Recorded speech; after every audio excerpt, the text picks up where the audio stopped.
সেদিন তিতাস নদীটা নৌকা করে ঘুরে দেখেছিলাম আর আমার এত ভালো লেগেছিল যে বাসায় এসেই আমি নদী আর নৌকা রিলেটেড কিছু খোঁজা শুরু করলাম আর তখনই পেয়ে গেলাম পদ্মবিল। আর আজকে আমি পদ্মবিল বানাবো ক্যানভাসে। আমার কাছে জেসু ছিল না, তাই আমি পানি ব্রাশ করে নিচ্ছিলাম। তারপর সি গ্রিন কালার দিয়ে পুরো ক্যানভাস কালার করার পর মাঝখানে দিয়ে দিলাম গ্রিন কালার।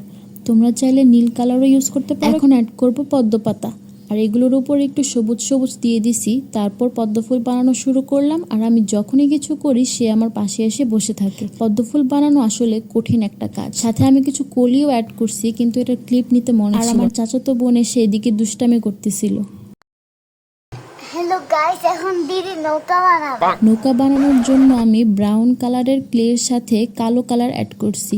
তাও কালারটা আমার মনের মতো হয় নাই, তাই আমি আবার ব্রাউন, সাদা, কমলা ক্লে। তারপর দেখি যে নৌকা বানানো পদ্ম ফুলের থেকেও কঠিন একটা। তারপর একটু কালারও অ্যাড করলাম আর রেডি হয়ে গেল আমাদের পদ্মবিল। কেমন লেগেছে কমেন্টে জানিও।